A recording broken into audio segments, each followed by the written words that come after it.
তুমি তোমার ছেলেকে আদর করো না? ছি, মিথ্যুক মা। আরে তোমার মতো মারা মাইশাকে হত্যা করে ফেলেছে পরকিয়া করতে গিয়ে। তোমার চাইতে মাইশার মা অনেক ভালো ছিল, মেয়েকে হত্যা করেছে, অন্তত ইসলামে তো বাধা দেয়নি।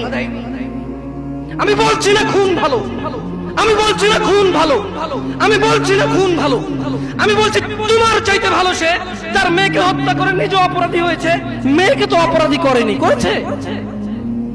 তুমি তোমার ছেলেকে দাঁড়িয়ে রাখতে না করো।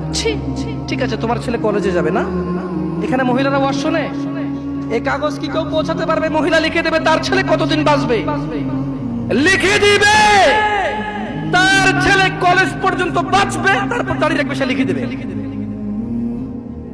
কেন? ওর মা তো বললো কলেজে উঠলে রাখবে, তা কিভাবে বললো ওর মা?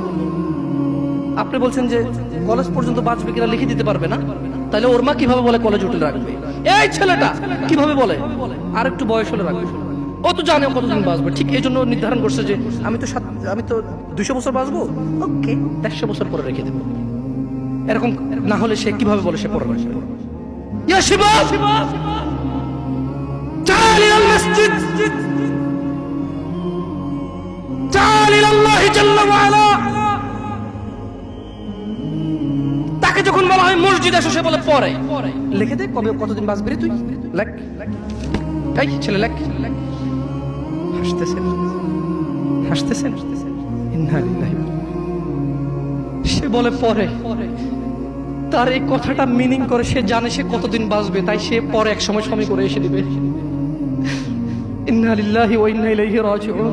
কত বড় মারাত্মক কথা। হায়াতের মালিক কে? গায়েবের মালিক কে?